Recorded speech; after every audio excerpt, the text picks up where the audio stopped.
In the United States, more than 50,000 people died from suicide last year, which is higher than any other year on record. Now, this month is Suicide Prevention Month, and today a Sioux Falls organization came together trying to bring some attention to the issue. Cordell Wright sat down with them, and he's in studio now to pick up the story from there. Cordell. Good evening, Brian and Andrea. Lost and Found in Sioux Falls is an organization that works with youth and young adults in the upper Midwest to focus on mental health support and suicide prevention. They chose a way to get involved with Suicide Prevention Month that to some may look small, but for others, it could change their whole life. It may just look like chalk on a sidewalk or paint on a window, but Lost and Found's Chalk the Walk hopes to be much more. Life can be hectic and running 100 miles per hour, and I think just taking a moment to stop and take a breath and read words of affirmation can go a long way. You just even see the phrases behind me and see phrases that encourage and uplift.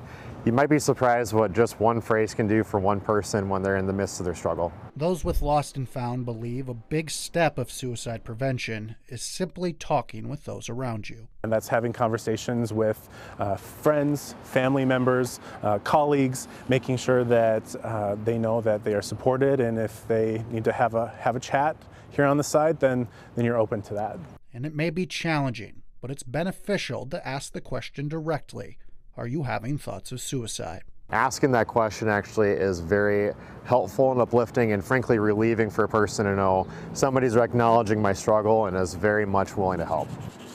Lost and Found also aims to meet young adults where they are, including college campuses across the state, and they've seen firsthand the difference it can make. They were just walking outside one day.